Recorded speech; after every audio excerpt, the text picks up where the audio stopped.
E acho que estamos ao vivo. Deixa eu verificar aqui. Sim, estamos ao vivo. Sejam muito bem-vindas, bem-vindos e bem-vindos à nossa live da semana. E hoje é dia de emoção, né? Porque hoje é o prólogo. Hoje vamos concluir a explanação deste livro completo, Deus, uma Anatomia. E caminhamos por 20 lives, né, até agora, e hoje é a 21ª do prólogo, né, 21ª parte e última parte do trabalho maravilhoso da doutora Francesca Stravacapulo, que é Deus, uma Anatomia. E, assim, eu estou emocionada por esse projeto, por acessibilizar, tadinho do meu livro, olha, está todo manguelado, ó, todo caindo os pedaços, de tanto que eu mexo nele, né? Mas, assim, um projeto de acessibilizar um conteúdo recente, pesquisas atualizadas e um conteúdo fantástico a partir de uma pesquisadora de ponta e que precisa ser conhecida, reconhecida, e esse conteúdo ser compartilhado, espalhado, acessibilizado, para que a gente não caia nas falácias teológicas, nas falácias, né, religiosas. Isso aqui é pesquisa de qualidade e hoje nós vamos terminar a nossa explanação de Deus, uma Anatomia, a última parte, 21ª parte, que é o epílogo, né? E a Emily Moraes já estava aqui antes de eu chegar. Olha só, boa noite, Emily. Seja muito bem-vinda. Dona Lucilei, boa noite, querida. Seja muito bem-vinda. Marco Silva, muito boa noite. Obrigada pela presença. Nade Mendes, membro do canal, membro do Espaço das Deusas. Boa noite, querida. Obrigada pela presença. Lembrando que é o Espaço das Deusas, a comunidade de membros aqui do canal que patrocina as lives semanais. Meu, muito obrigada por essa parceria, porque são projetos incríveis que nós estamos trazendo aqui para o canal, material de qualidade, conteúdo fundamentado, e isso tudo é mérito do coletivo aqui, do Espaço das Deusas, né?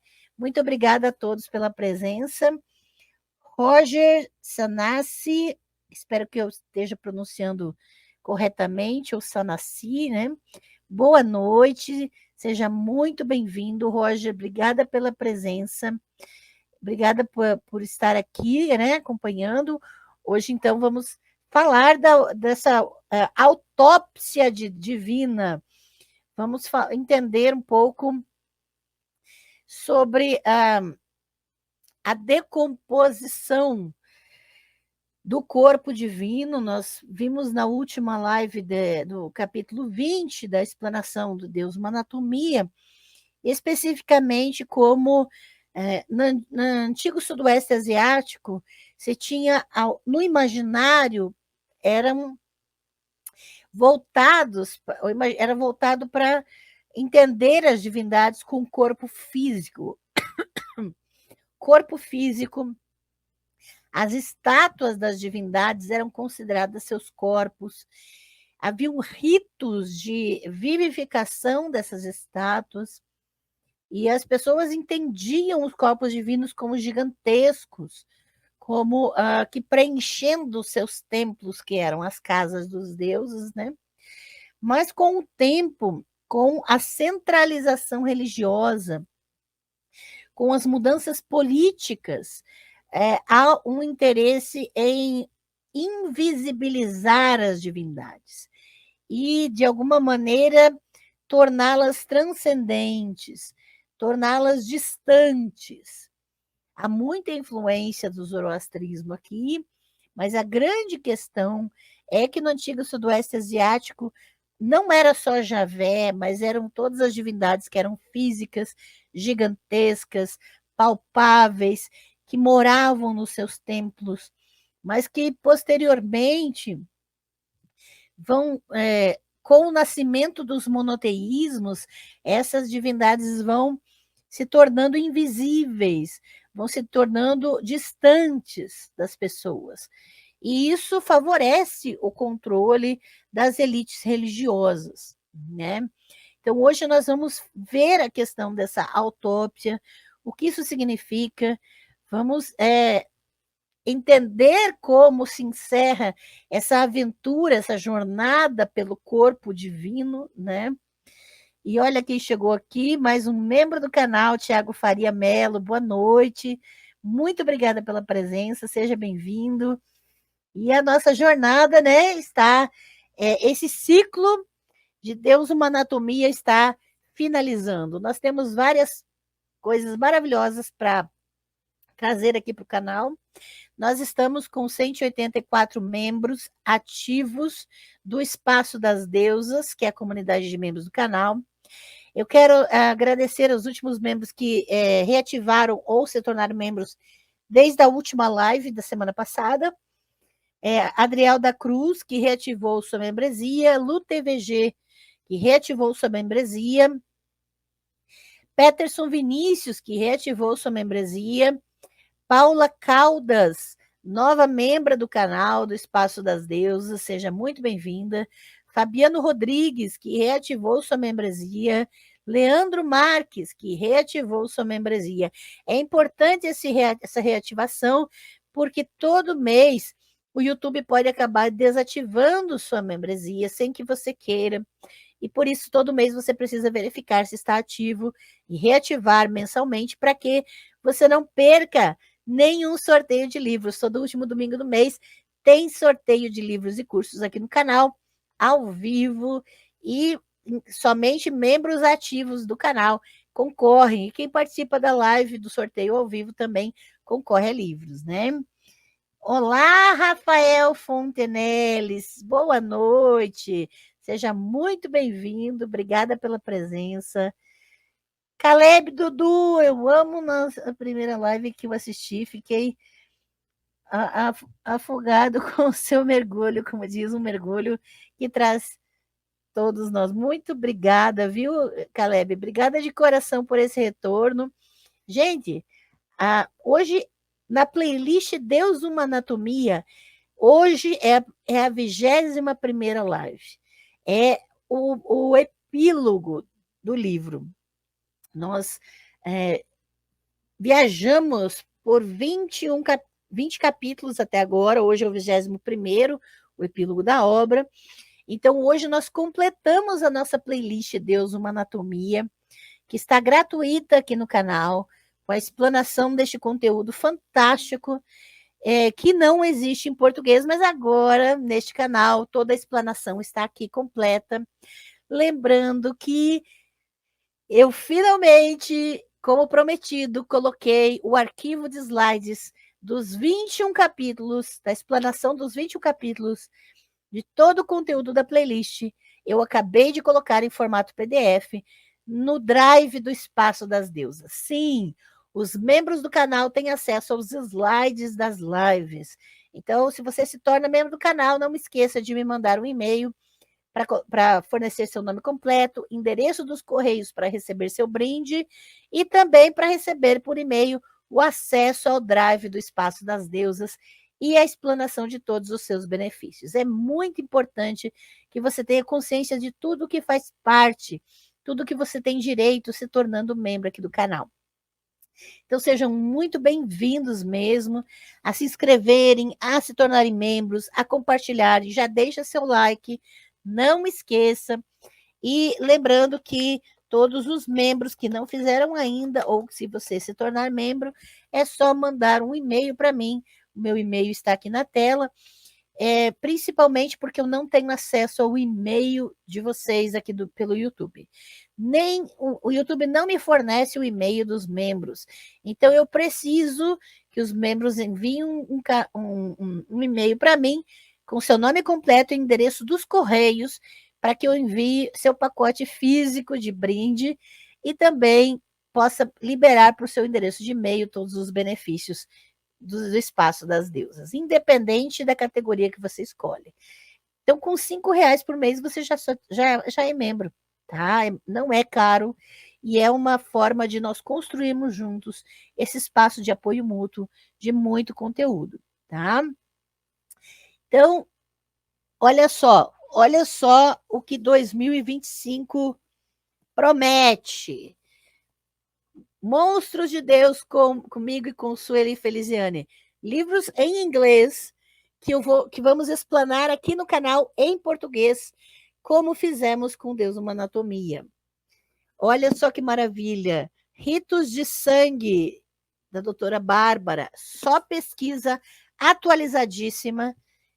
E o bom livro, Como Evangélicos Brancos Salvam a Bíblia para Salvarem a Si Mesmos. Gente, conteúdos fantásticos, além das lives, derrubei, além das lives que vamos ter aqui no canal. Já temos live toda semana e estamos com 184 membros ativos. Quando chegarmos a 200 membros, vamos ter 2 lives por semana. Então, não vai ser só explanação de conteúdo publicado. Nós vamos trazer toda semana live. Semana que vem já voltamos para uma live da playlist Sacrifícios Humanos. Vamos trazer muitas pesquisas, muitos estudos. Eu tenho pesquisado pessoalmente também. Vocês podem conferir na playlist Sacrifícios Humanos uma pesquisa relacionando a guerra aos sacrifícios humanos, a área da guerra como um todo, né? Então, já tem toda uma explanação. Nós já trabalhamos Javé como uma divindade sacrificadora, já trabalhamos a inexistência do deus Moloque, já provamos isso na playlist Sacrifícios Humanos, já mostramos quais eram os tipos de sacrifícios humanos nos textos bíblicos, já trouxemos para a atualidade essa relação da religião com os sacrifícios humanos. Então, olha, essa semana já aproveite e maratone a playlist Sacrifícios Humanos, porque semana que vem vamos continuar essa pesquisa, hein? Então, vamos lá, gente, vamos mergulhar na nossa último mergulho em Deus, uma Anatomia, porque esse projeto, assim, encheu meu coração de alegria, e principalmente com a participação de vocês, a presença de vocês. E lembrando que as dúvidas que vocês tiverem, ou qualquer comentários, quando eu estou projetando, eu projeto a tela inteira, e aí eu não vejo os comentários de vocês. Mas não se preocupem, eu vou ler todos os comentários na live, tá? Ou quando provavelmente no final, né? Porque essa explanação não é tão longa quanto os capítulos anteriores, mas podem fazer comentários. Não vou responder perguntas relacionadas a temas que não estão envolvidos no conteúdo do livro, tá? Que explanamos aqui, e hoje é o 21º encontro referente a isso. Se você não assistiu às lives anteriores desse conteúdo, Deus, uma Anatomia, você pode conferir a playlist Deus, uma Anatomia aqui no canal, gratuito, e maratonar todos os capítulos. Uma viagem fantástica, gente, tá bem? Então, vamos lá, eu vou projetar os slides aqui. Vamos lá, vamos projetar 21º capítulo, ou epílogo, né? Deus, uma Anatomia, uma autópsia. A Bíblia é uma treta. O seu Deus está morto. Pelo menos é isso que pensadores e escritores nos têm dito. Desde o iluminismo, intelectuais ocidentais proeminentes não só tornaram o Deus bíblico sem vida, como o reduziram a um mero fantasma conjurado pela imaginação humana. E aqui a doutora Francesca já inicia falando da perspectiva dos filósofos ocidentais, tá? É muito importante isso. Ela não está afirmando, tá, que Deus está morto, mas ela está afirmando que essa é uma afirmação dos filósofos, dos intelectuais ocidentais, tá? No entanto, o Deus da Bíblia não se parece em nada com a divindade dissecada e descartada pelo ateísmo moderno. E essa, se vocês esquecerem tudo que eu falei hoje à noite, tudo que eu vou falar hoje à noite, lembrem dessa frase. O Deus da Bíblia não se parece em nada com a divindade dissecada e descartada pelo ateísmo moderno.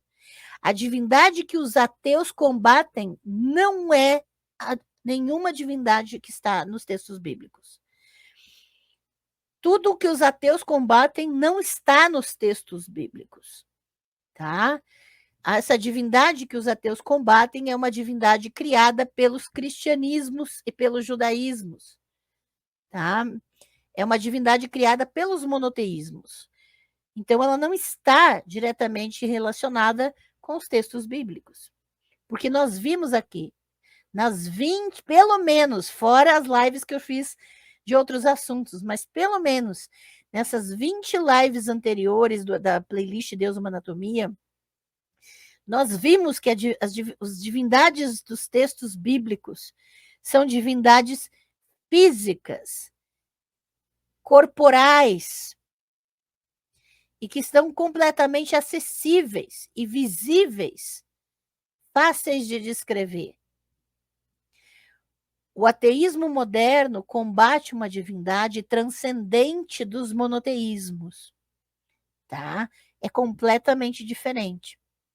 O Deus morto pelos intelectuais racionalistas da filosofia e da ciência ocidentais não se encontra na Bíblia. Ok? Então, qualquer formulação, reflexão em torno de uma divindade que foi morta nos discursos dos racionalistas, né, e da filosofia e da ciência, essas divindades não são nada parecidas com o Deus da Bíblia ou com as divindades que aparecem nos textos bíblicos.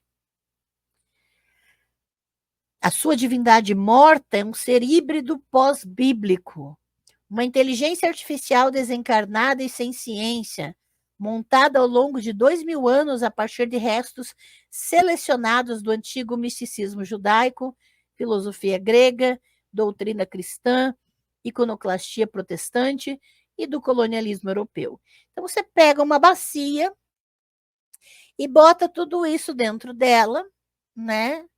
Misticismo judaico, filosofia grega, doutrina cristã, iconoclastia protestante, colonialismo europeu, mistura tudo e o resultado é a divindade que os ateus combatem. Beleza?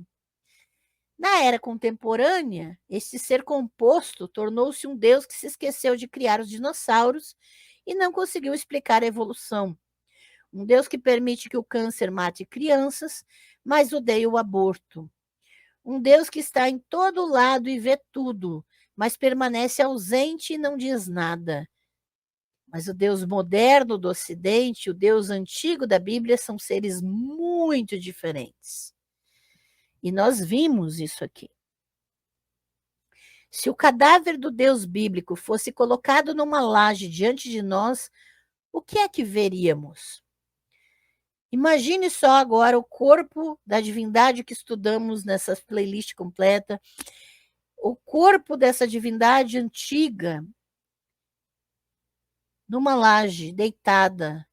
O que nós conseguiríamos enxergar? Um corpo superdimensionado, como vimos aqui na pesquisa, em forma humana, de feições masculinas. Sim, o Deus da Bíblia não é uma mistura de feminino e masculino. O Deus da Bíblia é um macho. E nós vimos muito bem isso. Com uma pele vermelha e brilhante, tingida com o cheiro de nuvens de chuva e incenso. As suas pernas largas sugerem que ele estava habituado não só a andar, saltar e a marchar, mas também a sentar-se e a ficar de pé, resolutamente rígido, posando como uma estátua cerimonial. Os seus bíceps são volumosos, Os seus antebraços são duros como ferro. Há marcas tênues à volta dos dedos grandes dos pés, deixados pelas sandálias de tiras. Sob as suas unhas dos pés há vestígios de sangue humano, como se ele estivesse pisando corpos partidos, enquanto os restos de grama perfumada à volta dos tornozelos sugerem passeios por um jardim verdejante. O tom ligeiramente mais claro da pele das suas coxas indica que esteve muitas vezes vestido, pelo menos até os joelhos, se não até os tornozelos. Fibras minúsculas de tecido fino, um dispendioso mix de linho e lã, indicam que a sua roupa era semelhante às vestes dos sacerdotes de alto status. E nós estamos olhando, perscrutando, investigando esse corpo divino a partir de uma síntese de tudo que nós vimos nas lives anteriores da playlist Deus Uma Anatomia. O pênis é longo, grosso e cuidadosamente circuncidado. Sim, nos textos bíblicos, Deus é circuncidado. Os seus testículos estão pesados de sêmen. O seu estômago está inchado com carne condimentada, pão, cerveja e vinho, porque as divindades comiam as oferendas e os sacrifícios que lhes eram feitos. Isso significa que até mesmo as pessoas mortas em sacrifício eram os alimentos dos deuses. As câmaras do seu coração são profundas e largas. Os seus dedos estão manchados com uma tinta cara e há restos de barro debaixo das suas unhas. Nos seus braços, há cicatrizes tênues deixadas por escamas de peixes gigantescas e os cotovelos ligeiramente pegajosos com um óleo salgado. Tem a marca de faixas, sugerindo que ele embalou recém-nascidos.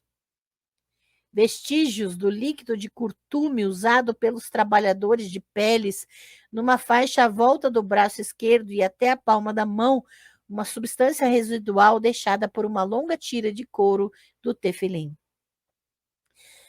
Sim, nos textos bíblicos, Javé também colocava as faixas de orações, faixas de textos da sua própria palavra, assim como seus adoradores. O seu cabelo espesso é untado com um unguento de cheiro doce e mostra indícios de um penteado cuidadoso. Os fios de cabelo sugerem que já foi separado e enrolado em cordas grossas, enquanto ligeiras marcas na parte de trás do couro cabeludo indicam que foi parcialmente preso, sob uma espécie de arreio, e a sua testa está marcada com a impressão tênue de uma apertada faixa de metal. Mergulhando nessa autópsia que estamos fazendo do corpo divino, nós podemos analisar em detalhes tudo o que foi pesquisado e estudado nos capítulos anteriores. Embora a barba ultrapasse o queixo, o bigode, as sobrancelhas, são espessos, mas bem arranjados. Os cabelos da cabeça e do rosto brilham, primeiro escuros com tons azuis, como o lápis lazuli, depois brancos e brilhantes, como a neve fresca. Num relance, tem a barba de seu pai idoso, o antigo deus levantino El, o deus de Ugarite, o pai de Javé, como vimos nos textos bíblicos. No outro é a barba estilizada de um jovem guerreiro como a divindade Baal, filho de El. As suas orelhas são proeminentes e os seus lóbulos são perfurados. Os seus olhos são densamente delineados com cor. O seu nariz é longo, as suas narinas são largas, o cheiro de carne animal queimada e incenso perfumado permanecem dentro delas. Os seus lábios são cheios e carnudos, a sua boca é grande e larga. É ao mesmo tempo a boca de um devorador e de um amante. Os seus dentes são fortes e afiados, A sua língua é vermelha e quente. A sua saliva está carregada de um calor abrasador. A parte de trás da sua garganta é uma câmara vasta e arejada que outrora fervilhava de vida. O sopro da vida de Javé que vimos nos textos bíblicos. Abaixo dela está a abertura de um esôfago cavernoso. Restos sombrios de outro ser poderoso, o empoeirado rei do submundo, agarram-se às suas paredes, as paredes do esôfago de Javé, que engoliu a morte, nos textos. Nós não estamos debaixo de uma divindade transcendente, invisível, nós estamos diante de um corpo, o corpo da divindade descrita nos textos bíblicos. Se tivéssemos de diagnosticar a causa da morte, poderíamos descobrir que os primeiros golpes foram desferidos no final do século 8 antes da Era Comum, quando os assírios destruíram o reino do norte de Israel, e no início do século 6 antes da Era Comum, quando os babilônios saquearam Jerusalém. Com a destruição dos templos de Javé, perderam-se os seus objetos sagrados, incluindo o que eram provavelmente estátuas do próprio Javé. Em Judá, a queda de Jerusalém marcou uma ruptura decisiva na prática religiosa tradicional, da qual o corpo de Deus nunca mais se recuperaria. Na ausência dos templos, na ausência das imagens, das estátuas das divindades, havia a necessidade de uma outra teologia que agora defendesse que a divindade não teria mais corpo. Na altura em que o templo de Jerusalém foi reconstruído, no início do século V antes da Era Comum, a cidade estava sob o controle religioso de poderosas famílias recém-chegadas da Babilônia, cuja experiência própria lhes tinha ensinado que Javé não precisava de uma estátua de culto. Para eles, ele era uma divindade que transcendia os limites do templo e da pátria, uma presença oculta, mas poderosa, entre o seu povo deslocado. Era a mudança da teologia acontecendo. Por isso, alguns adoradores viriam para ver imagens materiais da divindade como religiosamente perigosas. Em termos rituais, eram evidentemente vulneráveis ao deslocamento, incapacitação ou destruição. Mas em termos teológicos, mais alargados, constrangiam uma divindade cada vez mais transcendente, em maneiras que alguns consideravam agora preocupantemente imobilizantes. Em Jerusalém, Javé estava de volta ao seu templo recém-construído, comendo no seu altar e inalando o doce aroma do sacrifício e do incenso, mas era cada vez mais visto como uma presença invisível, misteriosamente escondido por detrás de uma fumaça de sacrifício e da escuridão impenetrável do espaço sagrado no Santo dos Santos. É nessa altura que a proibição explícita de imagens de Javé ou de qualquer outro ser divino dentro do seu séquito reduzido parece ter encontrado o seu caminho para os 10 mandamentos. Não farás para ti uma imagem esculpida. Êxodo 24. E você pode conferir também Deuteronômio 5:8. Em vez disso, a própria Torá, a palavra escrita de Deus, tomaria o lugar de uma estátua de culto. Mas embora o corpo de Javé já não fosse visível, não desapareceu por completo. Durante este período do Segundo Templo, as imagens materiais de divindades se tornariam cada vez mais desprezadas, precisamente porque os seus corpos não eram como os de Javé. Os seus pés eram imóveis, os seus olhos eram cegos, os seus ouvidos eram surdos, e a boca muda e as narinas não podiam cheirar nem respirar. O corpo de Javé, claro, funcionava perfeitamente bem. Ele estava escondido, mas estava longe de ser desencarnado. Em vez disso, Deus tornou-se cada vez mais transcendente. O Templo de Jerusalém tinha sido outrora ponto de encontro do céu e da terra. Agora o céu começava a afastar-se, mais longe do mundo, levando a divindade para suas alturas mais elevadas, deixando apenas a Torá de Deus, o seu nome inscrito, ou vestígios cada vez mais efêmeros de sua santidade e glória. O templo deixaria de ser a morada de Deus, mas um reflexo terreno de sua longínqua morada celestial. A partir de agora, apenas os videntes e os místicos que viajavam para os céus em êxtase podiam vislumbrar a sua forma. Para eles, a corporeidade de Deus tornou-se cada vez mais gigantemente cósmica. Tinha a aparência de uma forma humana, mas projetava uma luz brilhante, fogo, ruído e vento tão espetaculares que mesmo nos céus era quase impossível compreender. Então, segundo esses místicos, esses videntes, eles podiam ver uma divindade em luz, sem forma, em fogo. Para alguns, o corpo de Deus era simplesmente demasiado impressionante para ser visto. Para outros, tornava-se misteriosamente invisível. Foi o peso cultural de certas formas de abstrações filosóficas que daria o golpe mortal no corpo de Deus. A influência da cultura grega, influência helenística, né, das abstrações filosóficas, vai, de fato, dar o último golpe de misericórdia, né? Mas foi uma morte lenta. Em algumas comunidades, o aparecimento de versões gregas das escrituras hebraicas nos séculos 3 e 2 antes da Era Comum tinha encorajado a metamorfose gradual e aparentemente natural da antiga mitologia levantina e metafísica judaica de vanguarda. Então, agora, toda a mitologia antiga do entendimento corpóreo da divindade vai ser transformado em metafísica judaica. Num mundo greco-romano em que o judaísmo e as suas subsequentes inflexões cristãs eram religiões minoritárias, alguns intelectuais judeus e cristãos estavam empenhados em demonstrar as verdades eruditas e sofisticadas das suas próprias teologias, identificando o Deus das suas escrituras com as construções do divino supremo da filosofia grega.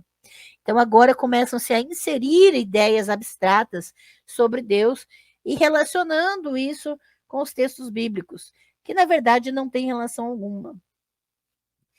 As qualidades e atributos do Deus judaico e cristão foram instintiva, mas insistentemente mapeadas em abstrações amplamente platônicas. Então, o Deus judeu e o Deus cristão é uma abstração platônica. Em grego, as referências escriturísticas ao sopro e à palavra de Deus, pneuma e logos, tornaram-se o espírito e a razão divinos do mundo imaterial superior, enquanto as referências às características anatômicas de Deus, como a sua cabeça, mãos e pés, tornaram-se metáforas cada vez mais complexas e alegorias multifacetadas, apontando para verdades mais elevadas e esotéricas. Então, as teologias judaicas e as teologias cristãs, elas se valem de metáforas e alegorias para continuar usando os textos bíblicos fora de seus devidos contextos. Assim como se acreditava existir um domínio intelectual ou espiritual para o além do físico, assim também as escrituras transmitiam significados agora, né, intelectuais e espirituais, muito além do que era imediatamente aparente. E daqui surgem as ideias inventadas de que existem verdades ocultas nos textos bíblicos que as pessoas não entendem. E agora tudo vira alegoria, e agora tudo vira metáfora, e agora tudo vira um segredo, e agora tudo vira esotérico, porque começam a se inventar essas ideias para se projetar os próprios misticismos para dentro de textos que são concretos, que são imaginações concretas do antigo sudoeste asiático. Os primeiros defensores judeus dessa posição incluíam os pesquisadores egípcios Aristóbulo, século II antes da Era Comum, e Filo de Alexandria, século I antes da Era Comum, que sugeriam que os grandes filósofos gregos, incluindo o próprio Platão, aprenderam os segredos do universo e do mundo divino para além dele, de Moisés, através da Torá. A insistência de Filo na prioridade filosófica de Moisés e da Torá está presente em suas muitas obras. Embora a maioria dos estudiosos judeus concordassem que a exposição cuidadosa das Escrituras podia revelar verdades ocultas sobre Deus, a maioria permaneceu confortável com as ideias mais tradicionais sobre a corporeidade divina, especialmente durante o período rabínico, os anos 100 a 600 da Era Comum, e continuando na tradição mística que daria origem às formas medievais da Cabala, ou Cabalá, né? A Cabala é um termo aportuguesado, abrasileirado, né? Então, as duas formas estão corretas de se pronunciar. A grande questão aqui é que vão surgindo essas correntes que vão defender que existem verdades ocultas por trás dos textos bíblicos, exatamente para continuar utilizando esses textos, mesmo que eles estejam inserindo ideias que esses textos não contêm. Tá? Nos círculos judaicos tradicionais, a força total filosófica da negação do corpo de Deus foi articulada pelo erudito sefardita do século XII, Rabi Moses ben Maimon, mais conhecido como Maimônides ou Rambam. As abstrações racionalistas de Maimônides espelhavam construções semelhantes na filosofia islâmica contemporânea. Então, Deus não é um corpo para ele. Então, ele sempre insistia nisso. Então, veja como todo o sentido dos textos bíblicos vai sendo apagado, vai sendo rejeitado, para se inserir em outras ideias nesses textos. E para Maimônides, não há absolutamente nenhuma semelhança em qualquer aspecto entre Deus e as coisas criadas por ele.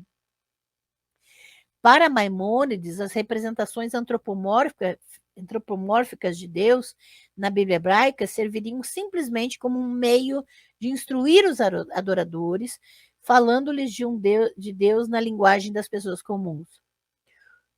Então, o objetivo do culto judaico, argumentava Maimônides, era a transformação intelectual e espiritual para que, ao cumprir os mandamentos da Torá, o adorador esclarecido e iluminado não só compreenderia melhor os mandamentos, mas também aprenderia a prescindir da linguagem comum das suas escrituras e a compreender a verdadeira natureza de Deus como uma divindade intemporal, imutável e material.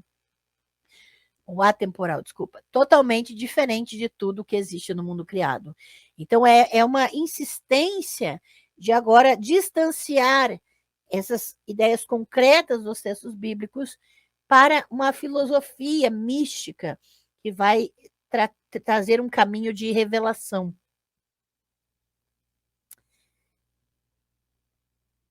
Embora os seus pontos de vista fossem contestados por muitos outros rabinos influentes, sefarditas ou não, a sua influência na formação do pensamento judaico foi profunda, como um refrão bem conhecido que começou a circular um século após a sua morte. De Moisés a Moisés não houve ninguém como Moisés. Isso está no Guia dos Perplexos, de Maimônides, né? É a obra filosófica judaica mais lida e influente já escrita.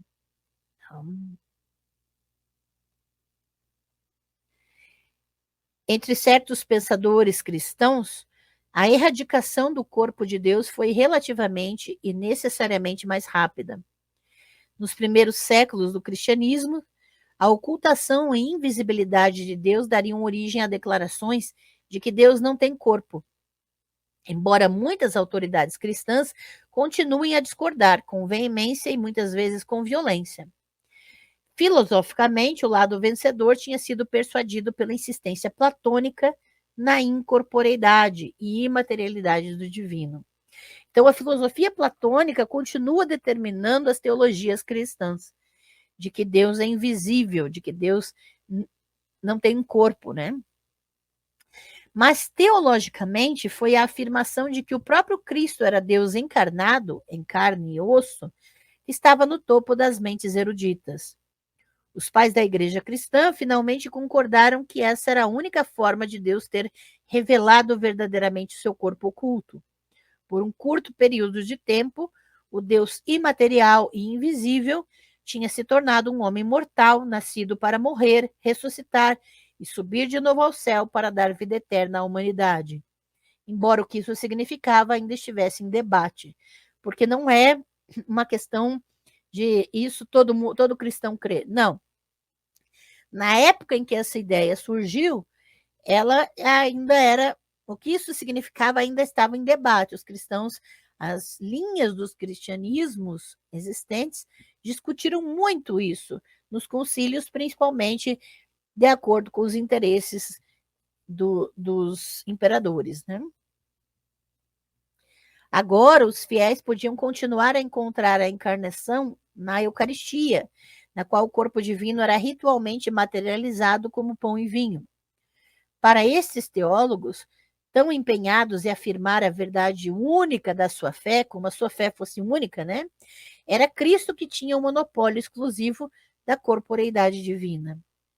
Em essência, o corpo de Deus foi substituído simplesmente por outro. Mas foi a insistência de que Deus era ao mesmo tempo Pai, Filho e Espírito Santo, em vez de três entidades separadas, ou uma divindade composta por três partes, que acabaria por destruir o corpo de Deus.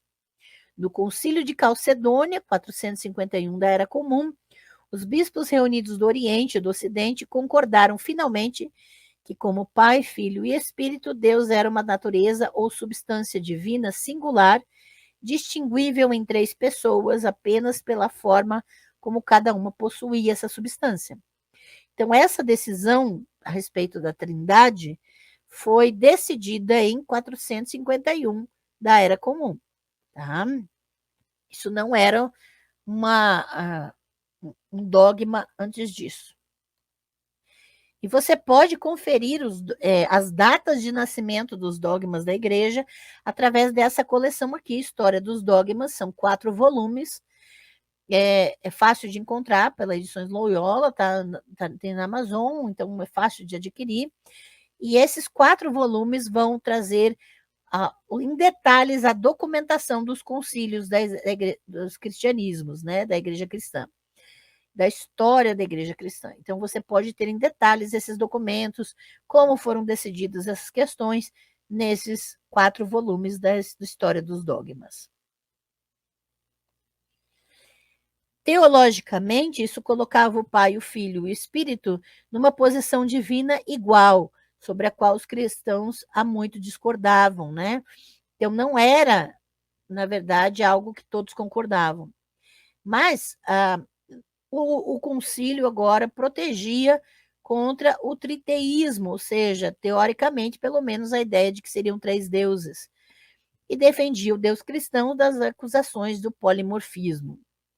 Filosoficamente, porém, a insistência em que Deus era uma substância única, distinguível, mas não divisível em 3 pessoas, baseava-se na premissa platônica de que Deus não era divisível nem mutável. Então, até a doutrina da Trindade se baseia em premissas platônicas, tá? Se o fosse, Deus não seria Deus de todo. E se Deus não pudesse ser dividido em 3 entidades ou partes separadas, também não poderia ser divisível de qualquer outra forma. Em última análise, isso significa que Deus não poderia ter um corpo, tá? Embora a incorporeidade de Deus não fosse formalmente declarada em Calcedônia, e teólogos anteriores já haviam chegado a essa conclusão, a explicação do concílio sobre o Deus Trino priorizou e endossou uma estrutura platônica para a teologia cristã primitiva, segundo a qual Deus era necessariamente assumido como uma entidade absoluta e simples, o princípio supremo, único e permanente, pelo qual o universo e tudo que nele existe devem ser contabilizados. Como fonte do universo, segundo essa doutrina, Deus transcendia-o e era, portanto, totalmente diferente dele. Isso tornou Deus imutável, em contraste com o universo flutuante e mutável, e não composto, ao contrário do universo que era composto de partes. Então, tudo isso foi determinado, tá? Em Calcedônia, no concílio. como um ser imutável e não composto, na qual a teologia trinitária insistia, era impossível que Deus pudesse ter um corpo, pois um corpo é mutável e composto, que não só pode ser dividido e separado nas suas partes constituintes, mas pressupõe um compositor externo para o compor, como Aquino, Tomás de Aquino, né, vai enfatizar mais tarde. Então, a ideia de que Deus é imutável, ele não muda, e de que ele não é composto de partes, né? Então, vai automaticamente concluir que Deus não é um corpo, ele não tem um corpo, tá? Isso é importante para essas teologias cristãs que agora vão se colocar como as representantes físicas, corpóreas da divindade. Então, se Deus não tem um corpo, de que maneira ele vai se apresentar fisicamente para as pessoas? Através dos seus líderes religiosos, através das instituições religiosas. Então, tudo isso vai se formar em torno de um grande teatro, né? Um grande palco para se dizerem os responsáveis, aqueles que vão assumir a, a forma, né? Aquela forma e semelhança divina, vão ser os representantes divinos. Tá?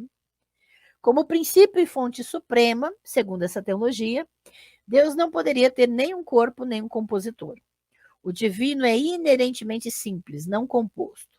Quando centenas de patriarcas, bispos, abades e representantes reais de todo o Ocidente latino se reuniram em Roma para o Quarto Concílio de Latrão de 1215, este dogma seria claramente afirmado. Deus é substantia, seu natura simplex omnio, uma substância ou natureza que é absolutamente simples. Isso foi declarado em 1215, no Quarto Concílio de Latrão. Os primeiros pensadores cristãos não foram os únicos a recorrer à noção filosófica de simplicidade divina para desafiar pressupostos profundamente enraizados sobre a corporeidade de Deus. Já tinha moldado o trabalho de alguns intelectuais judeus e mais tarde viria a desempenhar um papel dominante nas primeiras teologias islâmicas. Mas é, sobretudo, a noção cristianizada e filosoficamente infletida, noção de imaterialidade e da incorporeidade do divino, que moldou as ideias ocidentais sobre Deus e sobre os humanos. Então, essas filosofias platônicas que influenciaram os cristianismos, né, sobre a falta de corpo da divindade, vai influenciar toda a imaginação ocidental e ocidentalizada a respeito de Deus, e é contra esse Deus invisível, sem corpo, que lutam os ateus, né? Em tempos, no livro do Gênesis, os seres humanos foram feitos à imagem e semelhança de Deus. Em uma correspondência social e corpórea, celebrando tanto as maravilhas carnais do corpo humano e a presença pessoal da divindade. Mas era também uma correspondência que conferia ao ser humano um estatuto especial no cosmos, pois os seus corpos em forma de Deus os colocavam numa posição superior dentro do reino criado. Como um poeta bíblico, refletindo sobre o maravilhoso trabalho artesanal das mãos de Deus, tinha um dia escrito entusiasmado: quando olho para os teus céus, obra dos teus dedos, a lua e as estrelas que estabeleceste, o que são os humanos para que te lembres deles, os mortais para que te preocupes com eles? No entanto, fizeste um pouco mais baixos do que os deuses e coroaste-o de glória e de honra. Deste-lhes o domínio sobre as obras das tuas mãos. Puseste todas as coisas debaixo dos seus pés. Salmo 8, 3-6. E se vocês quiserem se aprofundar no texto dos Salmos, é só adquirir o meu curso Música e Poesia nos Salmos. Mas com a separação cristianizada do divino, do material e do espírito da matéria, o corpo deixou de ser um ponto de correspondência entre Deus e os homens. Então, nas teologias cristãs subsequentes que se distanciaram da ideia de que Deus tem um corpo, agora distanciaram também a própria imagem de Deus da imagem do ser humano. Em vez disso, essa função passou exclusivamente para o sopro vivificante de Deus, agora reformulado como espírito ou alma, que a ideia de espírito e alma não tem nos textos bíblicos, como nós já estudamos. Você pode assistir a playlist desde o começo, Deus uma Anatomia, para entender isso. Mas agora, isso vai ser reformulado. Agora vai surgir a ideia de espírito, de alma, que a divindade magnânima delegou aos seres mortais. O próprio corpo humano não podia estar mais longe da imagem de Deus, tal como o retrato de Hans Holbein, de 1521, do cadáver demasiado humano de Cristo. Então, Hans Holbein, em 1521, faz uma pintura, um retrato do cadáver de Cristo, né? E esse cadáver em decomposição de Cristo, do corpo do Cristo morto, né, na tumba, de 1521, de Holbein, o abismo entre o corpo divino e o corpo humano não poderia ser maior.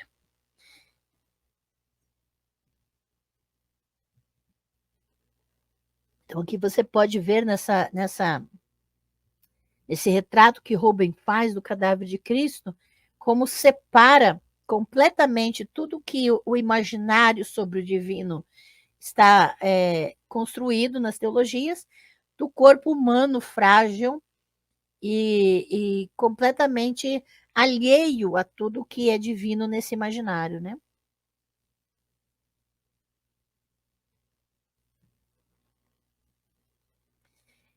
E vamos olhar as partes um pouquinho mais de perto, de como ele retrata o corpo, o cadáver, né, de Cristo.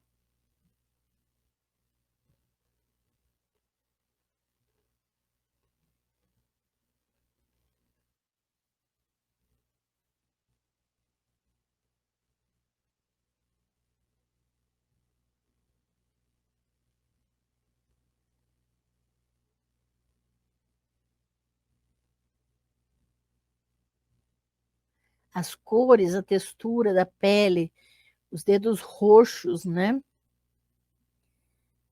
O corpo esquelético, próprio umbigo destacado, né?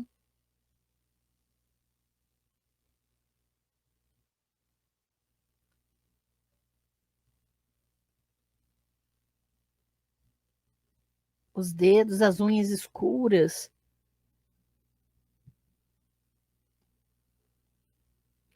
os olhos que a gente viu entreabertos, né?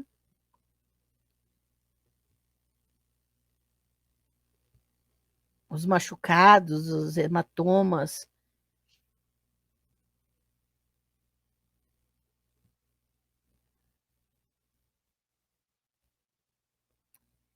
No recinto opressivo do túmulo, o momento da morte está congelado no rosto de Cristo.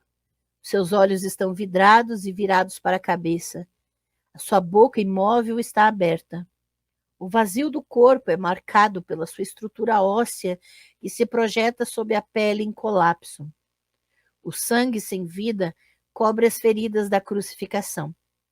Os pés do cadáver já estão enegrecidos pela decomposição, e a mão direita e o rosto estão ficando verdes à medida que a carne apodrece. A própria transitoriedade da vida humana é recordada pela proeminência do umbigo de Cristo, um vestígio do nascimento no fim da viagem fugaz do útero ao túmulo. A surpreendente e repulsiva imagem de Cristo de Holbein confronta-nos com as realidades materiais da mortalidade. Na moldura fétida do túmulo, a corporeidade de Cristo é inteiramente, intransigentemente humana. Não há qualquer vestígio da sua divindade. O abismo teológico entre o divino e o humano não podia ser maior. E, no entanto, A distância entre Deus e a humanidade está a anos-luz da imagem do Deus da Bíblia. E isso é muito importante. Essa distância que existe entre o divino e o humano aqui, nesse tipo de teologia representada, está extremamente distante da imagem do Deus da Bíblia. A construção cristã de Deus como um ser transcendente, invisível e incorpóreo é uma refração distorcida, não um reflexo da imagem bíblica de Deus. O verdadeiro Deus da Bíblia era uma antiga divindade levantina, cujos passos abalavam a terra, cuja voz trovejava pelos céus e cuja beleza e brilho deslumbravam seus adoradores. Esta era uma divindade que criou humanos em forma de Deus a partir do barro e soprou a vida nas suas narinas. Mas esse era também um Deus que chorava, falava, dormia e amuava. Um Deus que sentia e lutava, amava e perdia. Um Deus que às vezes falhava e às vezes triunfava. Este era um Deus mais parecido com o melhor e o pior de nós. Um Deus feito à nossa própria imagem. Porque essa ideia das divindades da antiguidade, eles não tinham problema algum de adorarem divindades que eles criavam à sua própria imagem e semelhança. Eles não tinham dificuldade alguma de se projetar nessas divindades. Porque é isso que faziam. E é esse o Deus da Bíblia. Um Deus criado à imagem dos seus adoradores. E eu estou projetando as referências bibliográficas deste epílogo, que é relativamente curto em relação aos capítulos anteriores, né? Mas que trazem uma síntese de tudo que nós estudamos e vimos em toda a playlist. E você pode ver e rever essa live várias vezes, ela vai ficar gravada, e você pode pegar essas referências, colocar nas suas redes de busca e verificar as informações por si mesmo, tá? Não saia repetindo tudo o que você ouve. Verifique as informações, pesquise, é muito importante. Lembrando que esses slides e o arquivo de slides de toda a série dos 21 capítulos está em formato PDF no Drive do Espaço das Deusas, que é a comunidade de membros aqui do canal. Sábado, né, dia 19 de outubro de 2024, nós vamos ao vivo gravar o minicurso Profecia contra a Síria, Naum e Jonas. Você pode adquirir os ingressos pelo Simpla ou pelo meu Linktree. O minicurso vai ficar gravado e você pode adquirir quando quiser para assistir e fazer com certificado, com material, com atendimento personalizado para dúvidas. Um minicurso importantíssimo. Próxima live, dia 23 de outubro, às 19 horas, vamos falar sobre sacrifício humano no antigo sudoeste asiático. E mais uma perspectiva aprofundada sobre esse elemento. Você pode maratonar até lá a playlist Sacrifícios Humanos, tá? Dia 30 de outubro, nós vamos fazer a live Guerra Herem, como um sacrifício e culto ritual marcial. Então, nós vamos relacionar o Herem, a guerra, com os sacrifícios humanos. Então, não perca. E no dia 31 de outubro, às 19 horas, Dia das Bruxas, não perca. Eu vou estar aqui com as deusas maravilhosas, Sueli Feliciane, Francine Oliveira e Jussara Cardoso, para falarmos sobre empoderamento feminino e luta contra o patriarcado. Não perca! Isso vai ser babado, gente. Então, deixa eu ver aqui como que está os comentários e dúvidas de vocês. Vamos lá, vamos lá, vamos lá. Mari, membro do canal, maravilhosa, boa noite. Saudações terráqueas. Raquel, muito obrigada pela presença, querida. Marcos Smith, professora, Javé foi construído do zero ou foi uma evolução do sincretismo dos outros deuses? Ah, obrigada, Marcos. Então, Javé era uma divindade adorada em Edom. Recomendo para você, aqui no canal, gratuito, tem a playlist A Origem de Javé, tá?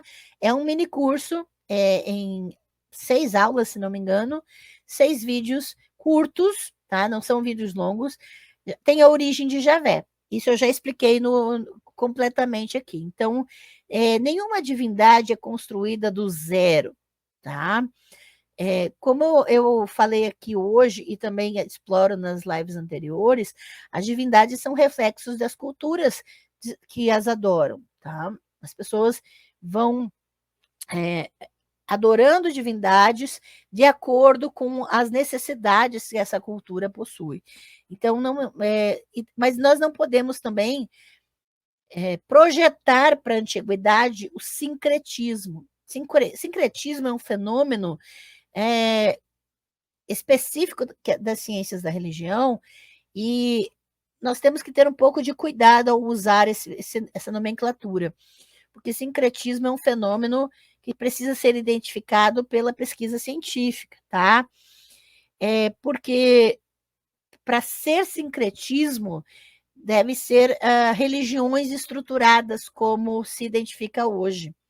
E na antiguidade nós não temos isso, então nós não podemos dizer que é sincretismo só porque uma divindade sai, o povo nômade sai de um lugar, vai para o outro, claro, carrega a divindade que adora e acaba compartilhando essa divindade com outro grupo. Isso não é sincretismo, porque nós não estamos falando de religiões estruturadas que se misturam completamente, tá? Então, não existe sincretismo nessas trocas culturais da antiguidade. Nós recomendo cuidado ao usar esse termo, tá? Só utilize com base científica, tá? Beleza? Muito bem. Atrasada, mas... Ô, Gabriela, seja muito bem-vinda. Recebeu o kit do sorteio. Ah, além do livro, a Gabriela foi sorteada no último sorteio, e também recebeu de brinde, né? O brinde de membra do Espaço das Deusas, né? Então eu mandei tudo junto. O kit de membra com o livro que você foi sorteada. Que bom. Boas leituras, viu, Gabriela? Fico muito feliz que você recebeu. E, gente, não esqueçam, membros, mandem um e-mail com seu nome completo e endereço dos Correios para receber seu kit, seu brinde, porque todos os membros têm direito a receber um pacote de materiais, tá bem? Boa noite, Andrés. Muito obrigada pela presença. Isso mesmo, usando os emojis exclusivos de deusas dos membros. Boa noite, Rosali. Seja muito bem-vinda. Sim, eu avisei até no começo da live. Nós vamos ter não só monstros de Deus, né? Sempre verifiquem a aba de vídeos ao vivo aqui do canal. Tem lives já agendadas, tá? E eu vou começar a agendar para os nossos próximos trabalhos. Então, além do livro Monstros de Deus, que vamos explanar capítulo a capítulo aqui, também tem Ritos de Sangue, porque a gente vai continuar trabalhando na playlist Sacrifícios Humanos, e este aqui, bom livro, Como Evangélicos Brancos Salvam a Bíblia para Salvarem a Si Mesmos. Aqui a gente não salva a Bíblia, não. Aqui a gente mostra tudo o que está lá para escancara as coisas que estão a partir dos textos hebraicos, aramaicos e gregos, para ninguém ficar dependendo de metáfora, alegoria e filosofia grega que os cristianismos enfiam lá dentro, né? Poxa, muito obrigada, viu, Tiago? E olha, esse projeto com essa explanação do epílogo, que foi curto, mas eu espero que tenha dado uma reflexão importante a respeito de que O Deus que os ateus combatem não está na Bíblia de forma alguma. Nós provamos isso hoje, provamos isso na playlist Deus Uma Anatomia. Recomendo que você verifique essa playlist desde o começo. Vá na aba de playlists e maratone o que está à sua disposição. E, principalmente, não saia repetindo tudo que você ouve. Também pesquise. As lives ficam gravadas para que você dê pause, copie as referências, verifique as informações, traga o seu olhar para dentro das informações junto com a fundamentação. E que nas próprias perguntas que vocês fazem, vocês percebam como nós estamos viciados em termos que não são explicados com facilidade por aí. E a gente precisa pesquisar antes de usar certos termos, a gente precisa verificar o que nós próprios falamos nossos questionamentos. Hoje já eu coloquei no Espaço das Deusas, no Drive do Espaço das Deusas, o arquivo de slides, Deus Uma Anatomia, apresentação completa dos 21 capítulos, todas as explanações, e os membros do canal podem fazer a sua pesquisa usando os slides, né? Então, curta, não saia daqui sem curtir essa live, sem compartilhar, sem verificar as coisas, sem pesquisar, construir, porque nós estamos aqui para construir coletivamente. E aproveitem os mini cursos, os cursos que estão aqui no canal, gratuitos, gente. Tem uma playlist A Origem de Javé, completinha aqui no canal. Tem uma playlist Introdução ao Panteão Cananeu, completinha aqui no canal. Tem outros cursos, personagens do Pentateuco, livro de Oséias, livro de Amós, livro de Josué. Gente, são vários cursos gratuitos aqui no canal, nas playlists. Playlist Sacrifícios Humanos, playlist Deus Uma Anatomia. Aproveitem, porque isso é conteúdo assim, atualizado, tá? Das pesquisas. Preciso dar 2 avisos. Dia 26 de outubro, eu estarei na Livraria Vozes de Curitiba. Se você está em Curitiba, dia 26 de outubro, das 9h30 ao meio-dia, eu vou estar na Livraria Vozes de Curitiba, na Praça Osório, fazendo uma exposição das réplicas de achados arqueológicos, mais de 50 peças, feitas por Paula Turriani, para mergulharmos na história do antigo Sudoeste Asiático. Imagens de divindade, gente. Se você está por perto aqui, não pode perder. Em fevereiro de 2025, é a previsão para ser lançado a minha tese de doutorado em formato de livro, tá, gente? Então, vai juntando um dinheirinho para em fevereiro eu vou divulgar, né, a primeira edição da minha tese de doutorado sobre a deusa Axerá e a supressão do feminino no espaço sagrado pelas monoculturas, uma leitura feminista decolonial. Então, não perca, gente, muita coisa boa. Nós vamos ter live no Natal, pense. Muita gente está distante da sua família ou não quer participar de eventos de igrejas ou quer, né, espairecer um pouco de tudo isso. Dia 25 de dezembro eu vou estar ao vivo aqui, trazendo um conteúdo sobre Shekinah, Alat e a Árvore da Sabedoria.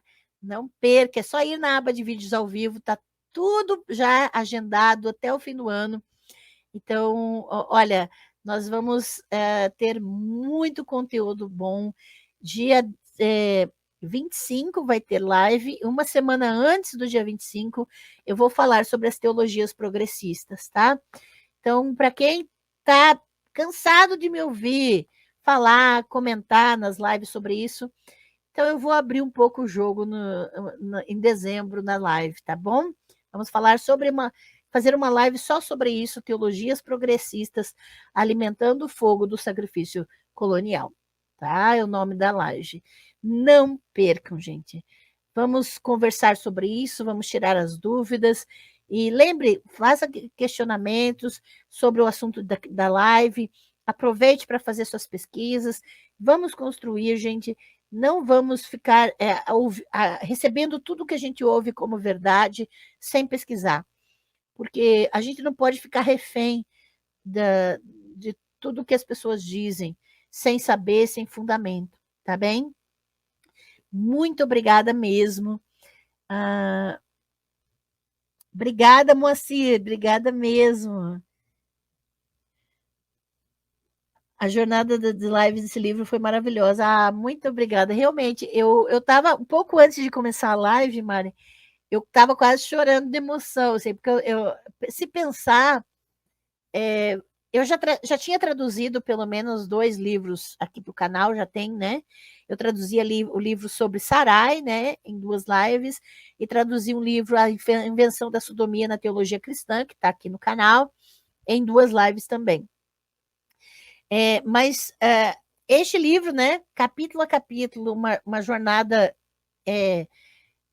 assim desfrutada, passo a passo, foi a primeira vez. Então, para mim, e ainda mais uma obra da doutora Francesca, que é uma pessoa que eu sou apaixonada, que é uma pessoa extremamente capacitada, uma pesquisadora de ponta, e que luta por ser mulher na área de Bíblia, como eu tenho começado a sentir já, tá? Então não é uma coisa simples, e eu fico muito feliz de acessibilizar esse conteúdo que já tinha em inglês e agora está explanado capítulo a capítulo aqui no canal, na playlist Deus uma Anatomia. Vai ser top. Obrigada, Rejane. Vai ser quando lançar a tese, sim, a minha tese em livro vai sair em fevereiro. Fevereiro vai ser o mês do meu aniversário, então vai ser o maior presente de aniversário que eu podia receber, né?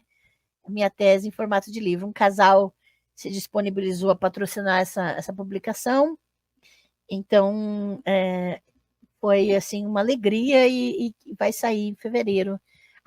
Aguardem, né? Sim, lindíssimo mesmo.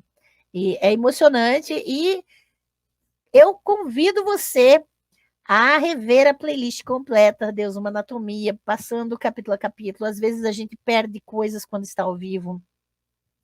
De você juntar um grupinho de amigos, assistir a playlist, comentarem, discutirem juntos e perceberem as descobertas, né? Compartilhem nas suas redes, não deixe de compartilhar e curtir essas lives. Eu agradeço de coração toda a participação de vocês, e a gente vai ter uma jornada incrível agora. Agora, daqui para o final do ano, nós vamos ter uma sequência de lives na playlist Sacrifícios Humanos, então se preparem.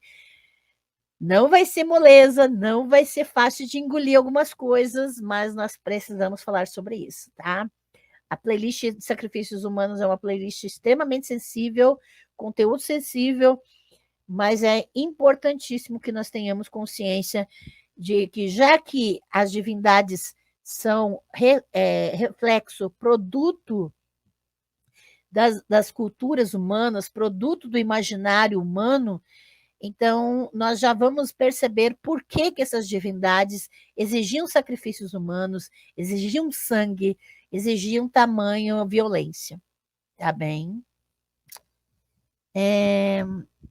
Tinha ele falado de ter ele publicado aqui, as editoras só publicam as mesmas coisas. Exatamente.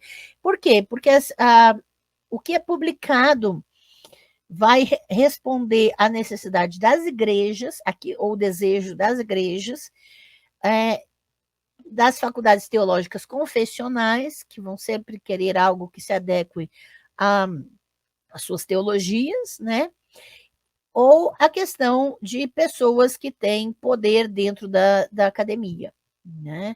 Que vão publicar. Então, quem mais publica é quem tem mais poder, né? Então, você percebe isso com frequência, né?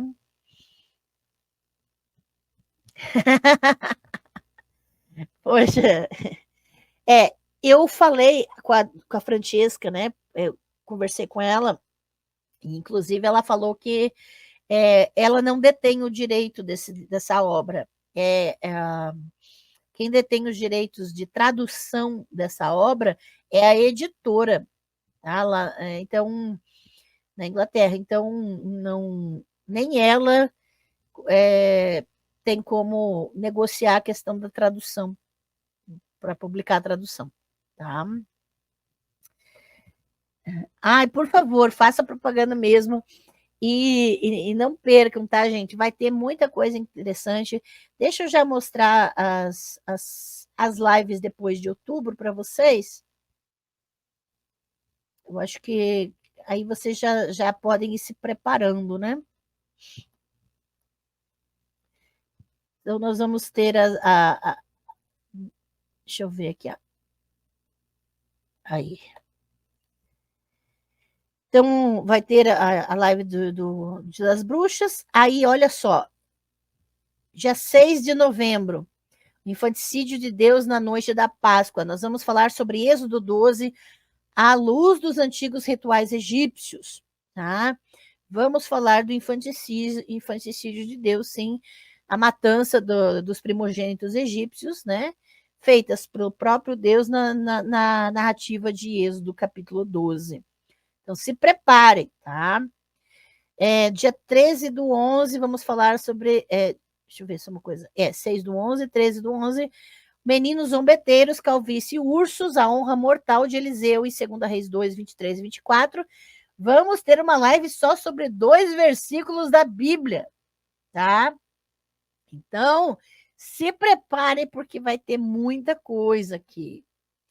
Essa honra mortal do profeta aqui, o que causou, né? Dia 20 do 11, os deuses da guerra de Troia.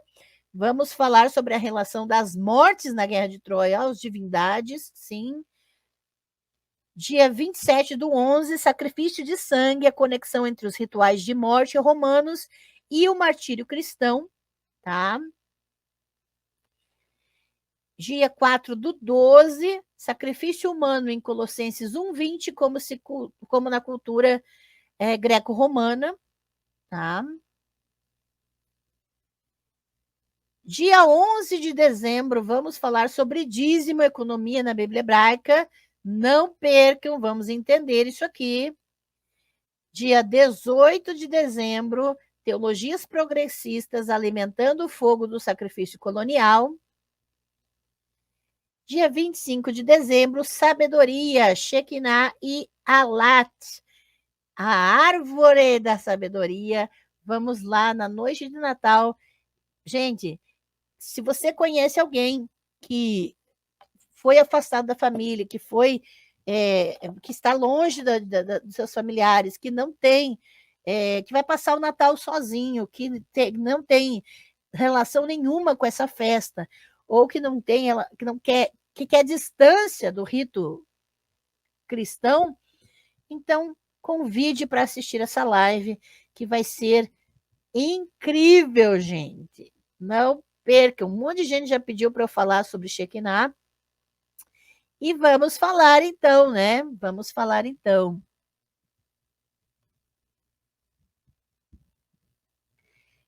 Conheço e já li, e preciso dizer que tem problemáticas nessa literatura, tá bem? Porque fala de uma realidade inexistente, tá?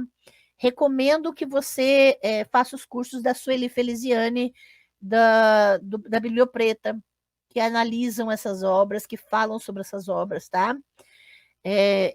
São obras problemáticas, tá? Sim. Então, dia 26, não esqueçam, quem estiver em Curitiba, eu vou tentar fazer fotos, vídeos, né, da exposição, colocar aqui no canal, mas também divulguem, né? Quem puder e souber de alguém que está em Curitiba, avisa para o dia 26 de manhã ir lá na Livraria Vozes, da Praça Osório, para ver a exposição das peças. Tá bem, queridos? Gente, um grande beijo para vocês. Nos vemos, então. Garanto os ingressos. Sábado tem curso.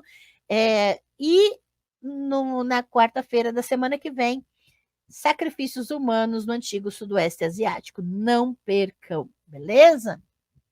Deixa eu ver aqui. Você conhece o trabalho da Chris Strop, uma pessoa trans que largou o movimento evangélico e tem um movimento de... Sim, conheço. Conheço. Assim, é sempre um trabalho difícil, né? Porque esse grupo, e não é exclusividade desse grupo, tá, Tiago? Quem sai do movimento evangélico vem carregado de traumas, tá? A própria saída já é um trauma, porque não é sem violência, né? Algum tipo de violência a pessoa sofre ao se desligar. Então, é um trabalho extremamente pesado e, assim, corajoso, muito corajoso, tá? Obrigada pela menção, Tiago, porque a Cris eu não sei nem. Eu não consigo nem pensar num elogio suficiente para ela, entendeu? Porque é difícil, é extremamente difícil. Gente, obrigada. Obrigada por esses comentários. E nos vemos então nas próximas semanas. Se puderem adquirir os cursos, gente, eu realmente agradeço, porque é a minha profissão, é o meu trabalho e é a forma que eu consigo o meu sustento, tá bem? Tornem-se membros e tudo que entra aqui no Espaço das Deusas volta para o canal, volta para os membros, volta para a gente construir mais coisas. Eu não tenho trazido muitos mais convidados, porque está um pouco, oscilou muito o número de membros, muitos membros desativaram a membresia, e daí agora voltou a estabilidade de novo, então a gente remunera os convidados, né? Então, por isso, ficou um tempo sem muitos convidados, porque eu precisava ajeitar aqui para mandar as coisas para o pessoal pelo correio e, ao mesmo tempo, para os novos membros, e, ao mesmo tempo, dar conta aqui do canal. Então, eu agradeço a compreensão de vocês, e na medida que aumentar o número de membros, a gente vai aumentar muito mais coisas, benefícios para os membros, mais lives semanais, muito mais para vocês, tá bem? Então, torçam, tragam mais pessoas aqui para o canal para a gente conseguir construir muito mais, beleza? E torçam também, se puderem entrar em contato com a Bibliopreta, com a Sueli, apoiem a Bibliopreta. Uma das razões pelas quais está parada a tradução do livro God's Monsters é porque essa tradução eu estou fazendo junto com a Sueli. E esse trabalho é para a gente fazer juntas também ao vivo. Só que ela está passando por muita dificuldade, inclusive ela ficou sem luz lá essa semana, então, em São Paulo, muita dificuldade mesmo, de saúde, tá, gente? Então, apoiem a Bibliopreta, apoiem a Sueli, para que a gente possa construir mais coisas juntas aqui mesmo, tá bem? É importante, se vocês querem que esse trabalho seja feito quanto antes, a gente precisa que a Sueli esteja bem de saúde, bem também com as pessoas que ela apoia em volta, porque ela também está fazendo um trabalho de formiguinha, com pouco recurso, com pouca ajuda, e apoiando muita gente mesmo, tá bem? Então vamos se unir, gente. É a hora da gente se mobilizar fora das redes também. Combinado? Beijo, gente. Adoro vocês.